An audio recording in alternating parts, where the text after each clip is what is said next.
क्या बच्चा लोग, वेलकम बैक टू ज्ञान की बात। आज पहला टॉपिक जो हम लोग शुरू करेंगे वो है चार्ज एंड इट्स प्रॉपर्टी। इसमें बोर्ड्स के सारे इंपॉर्टेंट क्वेश्चंस होंगे, क्लास 12th की बातें करेंगे हम लोग। तो पहला क्वेश्चन जो हमारा है वो है चार्ज एंड इट्स प्रॉपर्टी। तो चार्ज होता क्या है समझेंगे अच्छे से, चार्ज क्या होता है। तो अगर हम न्यूट्रल बॉडी को देखें तो उसके पास अगर अपन एक न्यूट्रल बॉडी कंसिडर करते हैं, हमारे पास एक न्यूट्रल बॉडी है। न्यूट्रल का मतलब क्या होता है कि कोई चार्ज नहीं होगा, मतलब कि जितना उसके पास इलेक्ट्रॉन है उतना ही क्या है, प्रोटॉन है। Number of electron equals to number of proton. तो चार्ज बनता कैसे, तो हम बोल सकते हैं कि जब एक न्यूट्रल बॉडी, सुनना अच्छे से, जब एक न्यूट्रल बॉडी इलेक्ट्रॉन या तो लॉस्ट या फिर इलेक्ट्रॉन गेन करेगा तो क्या बनेगा, चार्ज। ये चीज समझ गए हम लोग। तो अब पहला क्वेश्चन ये बनता है कि इलेक्ट्रॉन ही क्यों इलेक्ट्रॉन की बातें हो रही हैं। तो अगर आप एटम का स्ट्रक्चर देखो, अगर हम एटम का स्ट्रक्चर देखें तो जो प्रोटॉन है या जो न्यूट्रॉन है वो कहां पर होता है, न्यूक्लियस के अंदर। तो प्रोटॉन और न्यूट्रॉन भाग ही नहीं ले पाएगा कोई भी केमिकल रिएक्शन में, कोई भी केमिकल रिएक्शन में पार्टिसिपेट नहीं कर पाएगा। उसके लिए क्या चाहिए हमें, इलेक्ट्रॉन, क्योंकि प्रोटॉन और न्यूट्रॉन के बीच में काफी स्ट्रॉन्ग इफेक्टिव न्यूक्लियर फोर्स लगा रहता है, इफेक्टिव न्यूक्लियर फोर्स लगा रहता है। तो ये बात तो कंफर्म हो गया कि चार्ज फॉर्मेशन में या कोई भी रिएक्शन में जो चीज भाग लेगा वो क्या होगा, इलेक्ट्रॉन। क्योंकि न्यूक्लियस के अंदर प्रोटॉन और न्यूट्रॉन है जो अनअवेलेबल है बॉन्ड फॉर्मेशन में, ठीक है।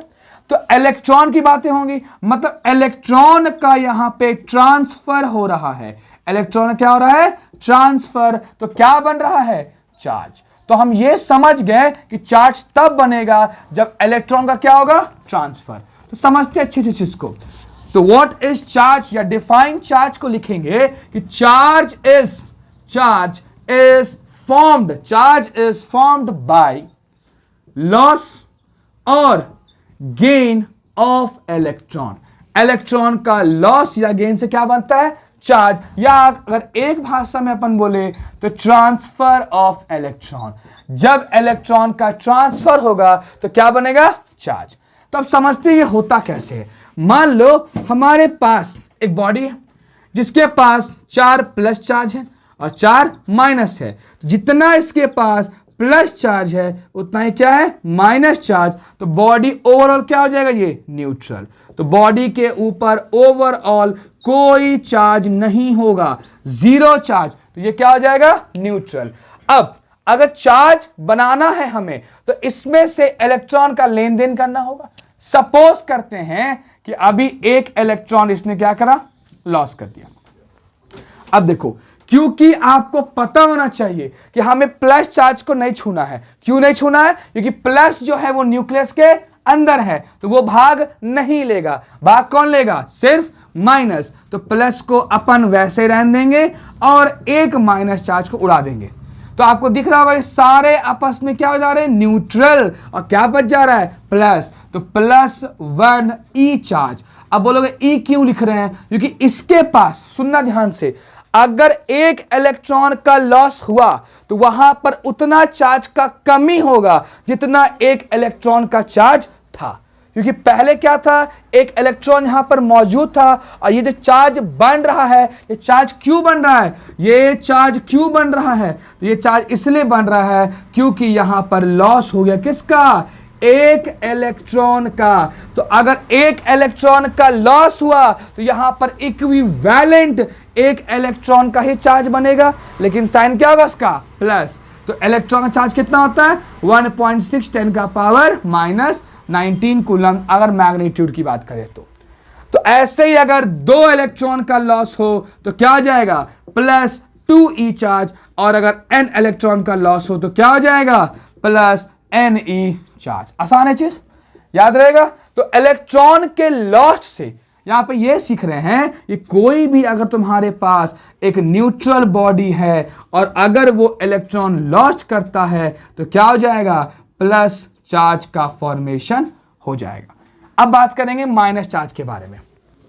तो अगर माइनस चार्ज देखें तो आपके पास सपोज कर लीजिए एक न्यूट्रल बॉडी है। फिर से अगर कोई न्यूट्रल बॉडी है, जितना उसके पास प्लस चार्ज उतना ही उसके पास माइनस चार्ज, है ना। उसने क्या करा, अभी एक इलेक्ट्रॉन को गेन करा।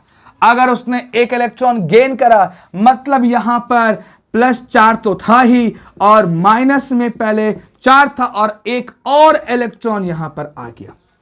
ये सारे क्या बन गए, न्यूट्रल। सारे क्या बन गए, न्यूट्रल। यहां पे क्या बच गया, -1 चार्ज। तो इसका चार्ज कितना हो जाएगा, -1e चार्ज। मतलब इस बॉडी पर उतना चार्ज है जितना एक इलेक्ट्रॉन के ऊपर चार्ज होता है। वैसे अगर इसने 2 इलेक्ट्रॉन गेन करा होगा तो हो जाएगा -2e चार्ज। वैसे ही इसने अगर n इलेक्ट्रॉन गेन करा होगा तो क्या हो जाएगा, -ne चार्ज। तो हम बोल सकते हैं कि charge is formed by loss और गेन ऑफ इलेक्ट्रॉन। अगर इलेक्ट्रॉन का लॉस होगा तो बनेगा प्लस चार्ज, अगर इलेक्ट्रॉन का गेन होगा तो बनेगा माइनस चार्ज। अब बात करेंगे इसके प्रॉपर्टीज के बारे में। चार्ज के क्या प्रॉपर्टीज होते हैं, तो 5 प्रॉपर्टीज पढ़ेंगे हम लोग। सुनना अच्छे से। सबसे पहला चीज SI लिख देना, एग्जाम में जरूर लिखना, SI यूनिट ऑफ चार्ज क्या होता है बताओ। ये होता है आपका कूलम, ये होता है coulomb, stands for C। CGS अगर पूछ दे तो बोल सकते हो stat coulomb, stat coulomb. Stat coulomb जो होता है वो CGS होता है, बट आप SI में खुश रहो। तो SI यूनिट निकालिए। अब प्रॉपर्टीज की बातें होंगी, सुनना अच्छे से। प्रॉपर्टीज क्या होता है, पहला भाई साहब ये है कि चार्ज एक स्केलर वैल्यू है। Charge is a scalar value. Charge क्या है, स्केलर वैल्यू है। चार्ज के पास कोई दिशा नहीं होगी, इट हैज नो दिशा। इसके पास कोई दिशा देखने को आपको नहीं मिलेगा, नो डायरेक्शन। इसके पास क्या होगा, it has only magnitude. Charge के पास कोई डायरेक्शन नहीं है, इसके पास क्या है, केवल मैग्नीट्यूड। दूसरा, it is additive in nature. इसको अपन जोड़ सकते हैं, एडिटिव इन नेचर। जैसे कि अगर +2 कूलम है +3 कूलम करे कितना हो जाएगा, +5 कूलम। अगर +2 कूलम है -3 कूलम को जोड़ रहे हैं तो हो जाएगा -1 कूलम। अगर -2 कूलम को 3 कूलम से जोड़ रहे हैं तो क्या हो जाएगा, +1 कूलम। हम यहां पर चार्ज को जैसे स्केलर वैल्यूज को जोड़ते हैं वैसे यहां पर ऐड कर सकते हैं। थर्ड प्रॉपर्टी ये है कि चार्ज एक फंडामेंटल प्रॉपर्टी नहीं है। Charge is not a fundamental property. इसका मतलब क्या है, नॉट अ फंडामेंटल प्रॉपर्टी। अच्छा, इसका मतलब यह है कि बहुत लोगों को लगता है कि चार्ज हर चीज के अंदर होगा, ऐसा नहीं है। न्यूट्रल बॉडी के पास कोई चार्ज नहीं होता। अरे हाँ नोट लेना, न्यूट्रल बॉडी के पास कोई चार्ज नहीं होगा, has 0 charge. Neutral body has 0 charge, इसके पास कोई चार्ज नहीं होगा। तो क्योंकि न्यूट्रल बॉडी के पास जितना इलेक्ट्रॉन उतना प्रोटॉन। तो अगर चार्ज फंडामेंटल तो क्या, मास, हम मास को बोल सकते हैं। इसका मतलब यह है दुनिया का हर ऑब्जेक्ट के पास चार्ज नहीं होगा, जैसे कि न्यूट्रल बॉडी। हाँ, मास है, मास एक फंडामेंटल प्रॉपर्टी हम बोल सकते हैं। अभी तक के फिजिक्स के अनुसार जितने भी बॉडी, जितने भी मैटर हैं उसके पास, देखो एवरी मैटर बोल सकते हो, हर मैटर के पास क्या है, has mass but not charge. Her matter के पास मास है लेकिन चार्ज नहीं है। चौथा नंबर में क्या होगा, चौथा नंबर में क्या होगा, तो अब पढ़ेंगे। देखो क्या होता है ना, अगर कोई ऑब्जेक्ट जैसे इलेक्ट्रॉन है, सुनना ध्यान से, अगर इलेक्ट्रॉन है, इलेक्ट्रॉन की रफ्तार काफी अधिक होती है। तो इलेक्ट्रॉन का स्पीड इतना अधिक है तो हो सकता है मास में परिवर्तन आए लेकिन चार्ज में नहीं आएगा। Charge on a body, charge on a body always remains constant, always remains constant. कोई भी बॉडी पर जो चार्ज है वो कभी चेंज नहीं करेगा। चार्ज हमेशा क्या रहेगा, कांस्टेंट, है ना। मास चेंज कर सकता है। आपको पता होगा मास इक्वल्स टू होता है M naught under root of 1 minus V square by C square, जहां पर एम नॉट क्या है, रेस्ट मास है, v जो है वो वेलोसिटी है, और c जो है वो स्पीड ऑफ लाइट है। तो ये आइंस्टाइन मास रिलेटिविटी इक्वेशन है। इसके हिसाब से तो समझेंगे हम लोग यहां पर, इसके हिसाब से ये बताया जाता है कि अगर कोई ऑब्जेक्ट को लाइट के स्पीड के कंपैरेबल स्पीड से फेंकें तो उसके मास में परिवर्तन आएगा, लेकिन चार्ज में कभी कोई चेंज नहीं आएगा। अगर फोटोन का चार्ज जो भी है, कोई भी इलेक्ट्रिक चीज पकड़ लेते हैं, यही अगर मार्कर है, इसकी चार्ज जो अभी होगी और लाइट के स्पीड से जाएगा तो भी चार्ज क्या रहेगा, सेम। पांचवा है क्वांटाइजेशन ऑफ चार्ज। इसके बारे में आगे क्वेश्चन है। तो क्वांटाइजेशन ऑफ चार्ज क्या होता है, तो क्वांटाइजेशन ऑफ चार्ज का मतलब है कोई भी बॉडी के ऊपर नेट चार्ज कितना होगा, वो होता है इंटीग्रल मल्टीपल, है ना। तो इसके बारे में आगे स्लाइड से बात करेंगे।